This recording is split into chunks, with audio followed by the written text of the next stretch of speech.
Yaurana Manahao et bienvenue dans Manava, votre émission Info Service, la citoyenneté. Un mot qu'on entend souvent, mais qu'est-ce que ça veut dire concrètement? Comment on apprend à devenir un citoyen responsable, engagé, respectueux des autres et de son fénois? Entre institutions, écoles, sport, initiatives, plusieurs acteurs s'activent pour transmettre ces valeurs fondamentales dès le plus jeune âge.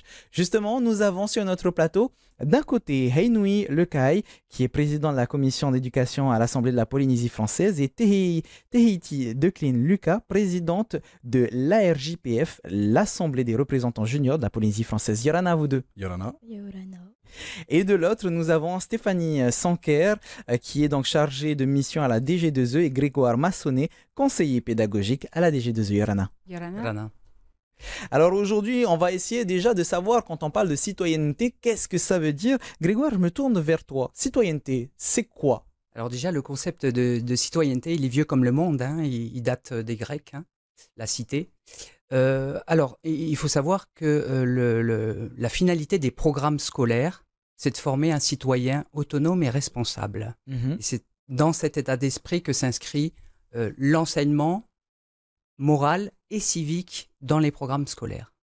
Est-ce que dans ce sens, Heinoui, on parle de citoyenneté polynésienne aujourd'hui? Alors la citoyenneté polynésienne, juridiquement parlant, elle n'existe pas. C'est la citoyenneté, c'est le lien entre un individu et un État.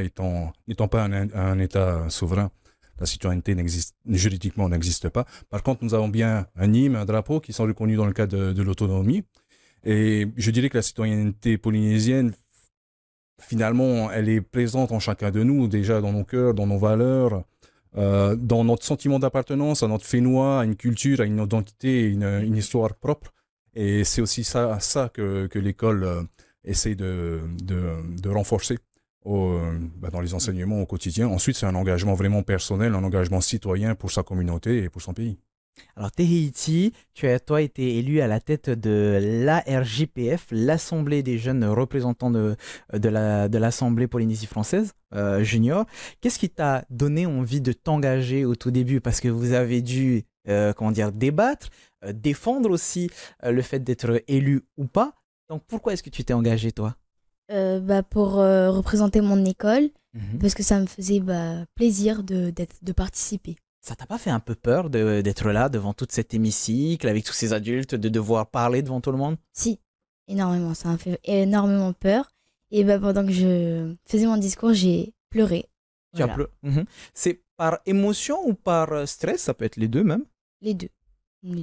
Comment est-ce qu'on fait finalement quand on a des jeunes qui sont engagés comme ça, Stéphanie, pour les soutenir, les accompagner même, en général déjà?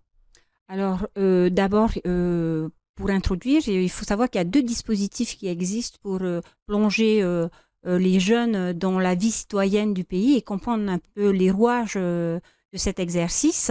Et du coup, il y a l'ARJPF, l'Assemblée des représentants juniors, et on a la chance d'avoir notre présidente. Et pour le second degré, on a le Parlement des enfants. Donc, c'est deux gros dispositifs qui permettent aux enfants de toucher du doigt l'exercice à la citoyenneté à l'échelle des adultes. Mais pour la préparation, on n'est pas seul. On a en amont les enseignants, les conseillers pédagogiques et les programmes qui viennent aider les équipes à préparer les enfants. Et ensuite, une fois qu'ils arrivent sur l'exercice de l'Assemblée junior, il y a les collègues de l'Assemblée qui sont là, les élus. Il y a les conseillers pédagogiques. On est là au quotidien avec les enfants pour les aider à appréhender cet exercice qui n'est pas simple. Qui n'est pas simple du tout, mais pourtant tu as pu t'exprimer, Tehiti, devant plusieurs personnes, plusieurs dizaines de personnes. Est-ce que tu peux nous rappeler ce que tu as dit ce jour-là? Ça a été quoi finalement l'objet de ton discours? Bon, pas exactement le même, hein, ne t'inquiète pas, mais dans les grandes lignes. J'ai dit que j'aimerais être à l'écoute et être attentive à ce que les élèves et les enfants peuvent me dire. Et que j'aimerais vraiment représenter mon école, et voilà. Être à l'écoute, attentif, est-ce que c'est un petit peu ça les notions de base de la citoyenneté? Grégoire, est-ce que tu peux nous rappeler justement toutes ces notions? Elle a tout à fait compris, Tehiti. Il y a trois grandes finalités à l'enseignement moral et civique à l'école. C'est le respect d'autrui, et donc elle a dit dans dans l'écoute, on respecte autrui, c'est partager des valeurs communes et c'est construire une culture civique. Voilà les 3 finalités de l'enseignement moral et civique. Et beaucoup d'activités scolaires contribuent à ces 3 finalités. Comment est-ce qu'on fait pour l'apprendre aux enfants? Déjà, nous, entre adultes, on a du mal parfois à s'écouter, à être à l'écoute. Donc, comment est-ce qu'on fait pour adapter son discours aux enfants? Alors en fait, les activités sont des activités qui se vivent. Par exemple, dans le respect d'autrui, ça peut être des activités en classe où quand quelqu'un parle, on respecte, on ne se coupe pas sa parole. Quand l'enseignant parle, ça peut être dans la cour, on respecte les plus petits quand on court. Voilà, c'est un exemple simple de démonstration de l'esprit citoyen en fait. Un citoyen qui est responsable et respectueux des autres. Ce qui est important de dire, c'est qu'aujourd'hui, cette citoyenneté, elle s'acquiert, finalement, ce sont des enseignements qui se font dans tous les cours. Aujourd'hui, l'éducation civique, comme on l'avait il y a certaines années, n'existe plus telle qu'elle. Alors, ça s'appelle maintenant, c'était instruction civique au départ, éducation civique. Ça restreignait les choses à une finalité qui était la construction d'une culture civique commune. On a étendu ça et maintenant ça s'appelle enseignement moral et civique. Et c'est pour ça que dans le moral, on a le respect d'autrui. Et vous voyez que là, il y a une continuité qui peut y avoir avec les familles. C'est-à-dire qu'on a une coéducation qui se met en place, c'est-à-dire que les valeurs qui sont véhiculées dans les familles, on a une continuité à l'école. Les enseignants doivent offrir une continuité pour qu'il y ait un sentiment d'appartenance à la communauté citoyenne d'un pays. Stéphanie, ça veut dire que aujourd'hui, les parents, c'est vraiment la base. C'est eux qui doivent apprendre les bases de cette citoyenneté qui ensuite sera complétée par l'école. En fait, je pense que les parents, comme les enseignants, comme toute la communauté éducative, on est tous, chacun à notre niveau, acteurs de cette compétence qu'on souhaite développer chez les jeunes. C'est vrai que c'est difficile à percevoir et à expliquer comment on s'y prend, parce que toutes les occasions sont des occasions pour transmettre des valeurs de respect, d'engagement, d'écoute, et tout ça s'acquiert chaque minute. Il n'y a pas un temps qui est dédié à « ok, maintenant on se consacre à la citoyenneté ». Non, c'est tout le temps. Et évidemment que l'enfant passant du temps avec ses parents, ils sont les premiers acteurs et nous, on doit travailler en complémentarité avec toute cette communauté éducative. Si je peux compléter, la citoyenneté, c'est une construction collective. Comme on l'a dit, il y a les parents, l'école, mais les institutions et toute la collectivité. Je reprends le proverbe africain, il faut tout un village pour éduquer un enfant. En fait, c'est ça. C'est ça qu'on doit garder ça en tête et qu'on ait conscience tous de cette responsabilité qui nous incombe. Et ça va être quoi finalement on a parlé des valeurs de base, mais c'est le respect d'autrui qui fait le début de tout ce chaînon, de tout ce programme? Déjà, le respect de soi-même. Je dis à l'école, on enseigne l'hygiène, etc. Bon, les institutions, bien sûr, mais peut-être aussi les faire vivre sur le terrain la réalité, les ouvrir à la réalité du terrain, les enjeux sociétaux, les enjeux culturels, les problématiques environnementales, mais aussi peut-être leur faire apprendre ou leur faire découvrir la vulnérabilité, la dignité, la solidarité. Moi, je pense peut-être à amener nos enfants dans les lieux de vie de nos matahiapo, de nos personnes en situation de handicap, pour qu'ils voient vraiment et que ça change leur regard, qu'ils aient un autre regard sur la société et finalement sur eux-mêmes, qu'ils se sentent il faut qu'ils agissent à leur niveau. Parce que les enfants aussi, nous on les a vus à l'Assemblée junior, waouh, impressionnant quoi.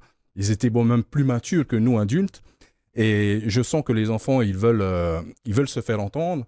Mais ils veulent aussi agir. C'est pour ça que cette assemblée junior était vraiment importante. Elle se déroule tous les 2 ans, mais nous, en tant qu'institution, on va faire le relais par rapport à leurs 2 propositions de texte qu'ils ont proposées. Une sur la pollution et une sur le bien-être à l'école. Le bien-être à l'école, vous avez parlé de salles sensorielles, prendre en compte vos difficultés, vos problèmes émotionnels. Ça, je l'ai entendu aussi dans les ateliers de réflexion pour la nouvelle charte de l'éducation. Et on va attendre que cette charte d'éducation sorte pour ensuite appuyer ces différents points que les élèves ont votés en assemblée junior. Et Inouï, tu as donné un exemple qui est très intéressant, mais du coup, j'aimerais bien avoir ton point de vue, Tehiti. Comment est-ce que vous avez pu l'expliquer? les mots adultes sont parfois trop compliqués. Comment est-ce que vous faites pour vous exprimer et dire c'est ça qu'on a besoin?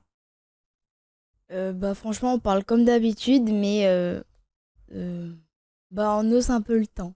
Mhm. Voilà. Donc vous tapez du poing sur la table pour dire on veut être écouté. Voilà, un peu comme ça. Est-ce que tu trouves qu'aujourd'hui, on écoute assez les jeunes? Pourtant, il y a un proverbe qui dit que la vérité sort de la bouche des enfants. On devrait plus vous écouter ou c'est déjà un petit peu le cas aujourd'hui? C'est déjà un petit peu le cas aujourd'hui. Raconte-nous comment est-ce que ça s'est passé ce projet de loi par rapport comment dire, à cette sensibilité, ces émotions que vous voulez qu'on puisse mieux vous écouter par rapport à ça. Comment ça s'est passé? J'ai pas compris la question. Ne t'inquiète pas, c'est pas grave. Je vais me tourner du côté de Grégoire parce que j'ai vu que tu voulais réagir à ce que Heinoui voulait dire, a dit tout à l'heure, pardon. C'était par rapport à... Par rapport à, Oui. voilà, à tout cet investissement, le fait que ces jeunes puissent défendre des causes devant l'Assemblée, ce sont des choses qui vous tiennent, vous, en tant que conseiller pédagogique, à cœur. Oui, alors, parce que ça contribue à la finalité de faire un citoyen responsable. L'expérience qu'ils ont vécue à l'Assemblée ont montré qu'un citoyen responsable, c'est un citoyen qui s'inscrit dans un processus démocratique.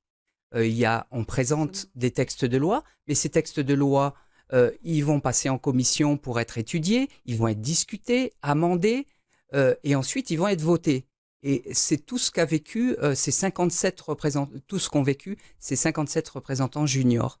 Et c'est ça qui fait la construction finalement de cette citoyenneté. Ils se sentent citoyens s'ils savent qu'ils vont pouvoir contribuer à des actions qui vont avoir un impact sur la société. Comment est-ce qu'on arrive à leur faire comprendre justement l'impact qu'ils ont aujourd'hui, que ce soit par rapport à leurs décisions ou tout simplement leurs actions, Stéphanie? Alors, en fait, bon, c'est toujours pareil, il y a plusieurs échelles, mais si on revient sur l'Assemblée junior, on a eu la chance d'avoir vraiment le soutien cette année des élus de la commission qui sont venus apporter leur expertise et montrer aux jeunes que ce n'est pas juste un exercice scolaire, mais c'est bien derrière avec une intention de faire aboutir leur proposition de loi. Et ça s'est vraiment vu quand on les préparait le soir en internat. Les enfants se sentaient considérés, écoutés. Et du coup, ce qui est intéressant dans ces échanges avec les jeunes, c'est qu'ils ont la parole libre, ils sont authentiques, ils n'ont pas peur de s'exprimer parce qu'il y a un adulte derrière qui va venir contredire leur avis. Donc, ils savent défendre leur position. Et ça, on voit que le travail a été bien fait aussi derrière dans les classes. Ah bah oui, puisqu'elle a dit qu'il y a eu aussi un peu le temps. Voilà, et du coup, franchement, on était scotchés. On invite d'ailleurs tout le monde à aller revisionner un petit peu les débats qu'il y a eu. Et c'était intéressant à voir. Ce qui est aussi intéressant, c'est que par rapport à toute cette éducation finalement dont on parle tout à l'heure, il y a d'autres moyens de faire passer ces valeurs, par exemple les valeurs du sport. Le respect de l'autre, des règles, la solidarité, c'est parfois même plus efficace que certains cours, on va dire, magistraux. Alors en fait, tout est efficace et c'est vrai que la culture et le sport et tout ce qui est artistique, on vit avec son corps, donc c'est palpable. Donc pour l'enfant, dans une situation de match de basket, il y a l'arbitre, il y a le respect des règles, il y a tout ça qui rentre en compte, il y a l'engagement. Et là, les enfants perçoivent cette notion de respect, d'écoute, de citoyenneté. Donc, c'est vrai que par ces disciplines comme la culture, les arts et le sport, c'est plus facilement perceptible. Mais toutes les autres occasions de débat philosophique sont aussi tout intéressantes. Alors, on a pu le voir tout à l'heure. J'ai posé une question qui est un peu complexe, je l'avoue. Et moi, je ne suis pas forcément adapté à parler à des enfants pour leur faire comprendre ce principe de citoyenneté. Mais est-ce que les enseignants le sont et comment est-ce qu'ils sont formés justement à cet auditoire? Alors, oui, il y a une compétence qui est développée en formation initiale. C'est la compétence de faire partager les valeurs de la République. Alors, ces valeurs, c'est des valeurs finalement universelles. Ce ne sont pas des valeurs uniquement à la République française, ce sont des valeurs humaines, humanistes, universelles. Et ce qu'on propose aux enseignants, c'est de les faire partager à travers des projets, pas seulement des leçons ou des cours sur les valeurs de la République. Il faut que ça se vive. Voilà, il faut que ça se vive à travers des projets de PS, de culture, d'art, de vie de classe. Et c'est ça qu'on enseigne en formation initiale et continue des enseignants. Inouï, j'ai entendu que tu avais une réaction tout à l'heure par rapport à ce que vient de dire Grégoire. Je souscris à tout ce qui a été dit, mais bien sûr, il y a aussi les projets sur le terrain. Des projets, par exemple, de dépollution pour les écoles, par exemple, de Théavaro. Il me semble qu'ils sont allés ramasser les saletés sur la plage de TM1, d'autres écoles dans leur quartier, etc., etc. Et le fait que les écoles aussi s'ouvrent à leur quartier, à leur commune, ce travail sur le terrain concret, ça concrétise toutes ces valeurs et principes de citoyenneté, c'est important, à mon sens. Hein. C'est ce qui fait qu'un citoyen est responsable et pas juste un citoyen. Oui, puisqu'il se construit, si dès le plus jeune âge, on donne les bons gestes, le bon savoir-être, je pense qu'arrivé à l'âge adulte, il va poursuivre dans cette voie-là, l'enseignement avec la pratique. Oui, Stéphanie, vas-y. Non, c'est juste pour compléter les propos de M. Lecaille. C'est qu'en fait, pour l'enfant est aussi le relais auprès des parents et de toute sa famille. Donc, en fait, ils sont nos vrais ambassadeurs. Et si nous, à l'école, on arrive à relever ce défi de leur inculquer toutes ces valeurs, on fait le pari que derrière, il y a une diffusion. D'ailleurs, c'est ce qui se passe pour tout ce qui est environnement, tri des déchets, etc., ou hygiène, etc. On passe par les enfants et on parie qu'il y a une diffusion auprès de la société de manière générale. Comme tu viens de lire, ce sont les meilleurs ambassadeurs finalement pour toutes ces valeurs. Tahiti, est-ce que tu peux nous parler des différentes actions que vous en avez fait, je suppose, à l'école, en cours ou à la récréation? Souvent avec mes amis, parce qu'il y a un garçon qui est tout seul dans notre classe. On l'aide beaucoup. Des fois, quand on a des projets de groupe, on le prend avec nous parce que vraiment, il y a personne qui veut le prendre. Et on rigole beaucoup et on aime trop ça. Est-ce que ça t'arrive aussi de vouloir sensibiliser, faire en sorte d'en parler à tes parents pour qu'ils puissent t'écouter et se dire « Ah tiens, c'est une bonne chose », ça t'arrive? Ouais, des fois ça m'arrive à en parler à ma maman et à mon grand frère. Là, on voit que finalement, toutes ces valeurs dont on parle depuis tout à l'heure sont relativement bien mises en place avec cet exemple. On a aussi l'accueil des délégués et collèges. Ce sont des projets pédagogiques qui sont mis en place aujourd'hui, Inouï. La commission d'éducation de l'Assemblée, depuis maintenant 2 ans, on accueille, lorsqu'on étudie les comptes financiers et pédagogiques, les bilans pédagogiques des collèges et lycées, puisqu'ils sont de compétence du pays. J'ai ouvert la commission notamment aux délégués des élèves pour qu'on puisse les entendre. Là, nos jeunes, ils s'expriment, comme tu l'as dit tout à l'heure, librement. Ils ne sont pas enfermés comme nous, adultes, on pourrait être enfermés par de la bienséance, etc. Nos jeunes nous disent vraiment, on a besoin de les entendre, de savoir quel est le climat scolaire, comment ils vivent leur scolarité, quelles sont les difficultés qu'ils vivent au quotidien dans leur collège ou dans leur lycée, voire même en dehors du collège et du lycée. On sait aujourd'hui qu'il y a la violence, il y a la drogue. Nous, en tant qu'élus, on est très attentifs à tout ça pour pouvoir les guider et surtout rapporter le mieux qu'ils soient pour qu'ils réussissent dans leur scolarité, en fait. Et c'est important de les entendre. Comment est-ce qu'on fait pour impliquer tout le monde, même les enfants qui sont parfois en difficulté ou qui n'ont juste pas envie de s'investir comme les autres? Comment est-ce qu'on fait? Je pense que c'est au niveau du collège ou du lycée ou de l'école de lancer, de motiver les enfants à s'exprimer, à apprendre à s'exprimer, à défendre leurs idées, voire même à contester. C'est un apprentissage, c'est pas inné. Débattre, c'est pas inné, ça s'apprend et c'est le travail des enseignants, je dirais presque au quotidien. Donc c'est important déjà à l'école qu'on leur donne toutes ces bases-là. Ensuite, les élèves délégués ont été élus quand même par tous les élèves de leur lycée, collège, etc. Ils portent une sacrée responsabilité comme nous, élus à l'Assemblée et dans les communes. Donc il y a tout un travail derrière aussi d'écoute vis-à-vis de leurs camarades. Et bon, c'est vrai que pour certains, c'est pas évident de prendre la parole, mais à force de passer en commission, ils sont de plus en plus à l'aise. Et Grégoire, je vois que le discours de Inouï ne te laisse pas indifférent. Non, mais tout à fait. Nous, on s'inscrit dans la continuité, dans la construction du citoyen. Les élus et nous qui sommes opérationnels du terrain dans l'enseignement, on doit faire corps et aller dans le même sens. C'est ce qui forme un projet citoyen commun entre les élus et la société civile, en fait. Je pense que les institutions doivent donner une place à nos jeunes aujourd'hui. Donc là, c'est un exemple. Mais peut-être, je sais que certaines communes, et on devrait peut-être l'étendre, ont un conseil des écoliers. C'est important aussi de savoir comment ça se passe dans telle école, est-ce que les élèves ont peut-être des idées à améliorer, qu'est-ce qu'il faudrait améliorer dans leur école. Je pense également à un conseil des jeunes. Nous avons donc adopté il n'y a pas longtemps le schéma directeur de la jeunesse. Et dans ce schéma directeur de la jeunesse, on prévoit la mise en place d'un conseil des jeunes. Maintenant, de quels jeunes on parle, peut-être de 0 à 24 ans, mais lesquels, ceux qui sont au chômage, etc. Et mettre en place ce conseil des jeunes, bon, c'est en réflexion, oui. Mais il faut qu'il soit représentatif de tous nos jeunes. Voilà. C'est important qu'ils puissent s'exprimer sur les sujets de société qui les concernent.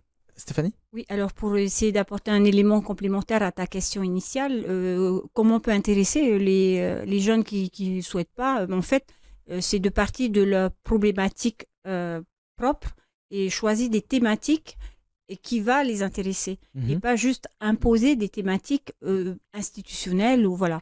Un exemple, on arrive à l'école, on voit que notre plage elle est toujours pleine de déchets, donc on va se sentir impliqué. Donc dès lors qu'on choisit un sujet ensemble qui est un sujet de proximité et qui nous touche, c'est une manière d'intégrer et d'inclure un petit peu tout le monde. Et puis même, de toute façon, tout à l'heure, tu disais que les enfants sont les meilleurs ambassadeurs. Est-ce qu'aujourd'hui, Tahiti, le fait que tu sois à l'Assemblée, que tu sois cette présidente de l'ARJPF, ça a donné envie à tes camarades de s'investir aussi avec toi? À certaines copines, oui. Dans quel sens? Qu'est-ce qu'elles sont venues te dire? Qu'elles étaient contentes et qu'elles aimeraient bien être avec moi et me soutenir. Est-ce que parfois, comme tu es la présidente, les camarades viennent te voir, s'expriment auprès de toi pour que toi, tu puisses faire passer le message? Ça m'arrive des fois, mais des élèves que je connais même pas. Mais des fois, c'est des copines ou des amis à moi. Est-ce que c'est pas une forme de responsabilité? Est-ce que ça te fait pas peur, cette responsabilité? Non, pas fort, non. Donc tu continues à avancer justement parce que tu es devenu une porte-parole de ces jeunes, de ces enfants, de ces ados aussi, plus tard. La citoyenneté, c'est aussi l'ouverture à l'autre. Comme tu viens de le dire, tu es cette porte-parole, cette voix. Est-ce que la diversité culturelle que peut avoir la Polynésie, c'est aussi un atout pour apprendre tout ce qui est tolérance, respect dès l'école, Grégoire? C'est une grande richesse. La Polynésie, on le sait de toute façon de manière ancestrale, a des valeurs très très fortes, qui sont des valeurs qu'on découvre que c'est des valeurs qui sont partagées universellement. Et donc le fait de pouvoir partager ces valeurs avec des cultures différentes, forcément ça renforce ce sentiment de vouloir contribuer à participer à ce partage de valeurs et donc à être un citoyen de sa société. Et aujourd'hui, j'ai l'impression que quand on parle de citoyenneté, on parle aussi beaucoup d'esprit critique. Est-ce qu'aujourd'hui, les institutions, les écoles ou même les parents encouragent assez le dialogue, l'expression de cet esprit critique, Inouï? Je pense comme tout à l'heure que l'esprit critique, ça s'apprend. Ça s'apprend, ça se cultive. Voilà, ça se cultive, ça s'apprend bien sûr à la maison, mais à l'école, puisque l'école doit former des futurs citoyens qui puissent se penser par eux-mêmes. L'école a un grand rôle, mais c'est vrai que sans la famille, l'école ne peut pas tout, quoi, hein. Cet esprit critique, c'est aussi savoir aussi comparer les différents points de vue, savoir aussi analyser, comprendre ce qu'on entend ou ce qu'on voit, surtout sur les réseaux sociaux, ce qui est vrai et pas vrai. C'est toute une culture. Il me semble qu'il y a la culture aux médias et à l'information qui font partie de l'EMC. Ça, c'est important aussi pour éviter que nos enfants soient influencés dans le mauvais chemin. Il y a une expression qui dit « je suis d'accord de ne pas être d'accord avec toi ». Est-ce que Stéphanie, ce sont des choses essentielles à pouvoir apprendre pour faire des adultes éclairés? Je pense que c'est fondamental et c'est à ce que chaque enseignant est amené à faire avec les élèves. C'est un petit peu notre mission première, hein, c'est de donner des occasions aux élèves de travailler justement cet esprit critique. Et ça s'est vu à la RJPF parce qu'ils ont dû se positionner pour ou contre une loi et d'entendre les explications et de pouvoir à un moment donné changer d'avis et finalement trouver l'argument de l'autre pertinent et se positionner. Et c'est en ça que la RJPF est vraiment quelque chose à conserver, à renouveler et puis à communiquer auprès des parents pour encourager toute la communauté éducative à s'inscrire dans cette démarche-là. Ça peut commencer à la RJPF, mais est-ce qu'aujourd'hui, nous-mêmes, en tant qu'adultes, on continue à apprendre ce que c'est réellement être un citoyen responsable? Je l'espère. J'espère que chacun pense comme ça, parce qu'en fait, on n'a jamais fini d'apprendre. Et si on peut rester cloisonné parce qu'on a une idéologie, on a une idée fixe, mais il faut savoir à un moment donné se dire peut-être que je peux regarder sous un autre angle et peut-être que ça va me permettre de changer un peu d'avis. Mais en tout cas, ce qui est important et ce qu'on essaie d'inculquer au quotidien, c'est l'écoute, le respect de l'autre, de la parole, le respect de ses idées, parce que écouter, c'est une chose, mais respecter l'idée de l'autre et admettre qu'il n'est pas dans la même veine que nous, pense pas la même chose, c'est fondamental et on essaie de le faire. Donc, on va continuer de le faire. Très, très court, Raimi, on est sur la fin de l'émission. Concernant l'esprit critique, je pense aussi qu'il faudrait peut-être qu'on aille vers l'enseignement de la philosophie. Parce que même dès le plus jeune âge, les enfants, ils veulent... Ils comprennent les choses. Même ils se posent des fois des questions existentielles, essentielles. C'est quoi la mort? Pourquoi je suis méchant? Pourquoi ceci, cela? Et c'est à nous, adultes, à les accompagner et voire même à explorer toutes ces questions avec eux. Et la citoyenneté, ça commence tôt finalement, et ça continue, même nous aujourd'hui en tant qu'adultes, on continue à essayer d'être le meilleur citoyen responsable que l'on puisse être. Merci beaucoup d'être venu pour nous parler de l'apprentissage à la citoyenneté aujourd'hui. Maruru. Merci beaucoup. N'hésitez pas à aller sur le site éducation.pf, donc le site de la DG2E, pour pouvoir vous renseigner sur tout ce qui est fait autour de cet apprentissage à la citoyenneté. Et c'est déjà la fin de notre émission. On se retrouve très bientôt sur TNTV. N'oubliez pas que ce soir, vous avez votre VAT comme d'habitude à 18h. Maruru itutatofaririr a Trahoma Farhian 1.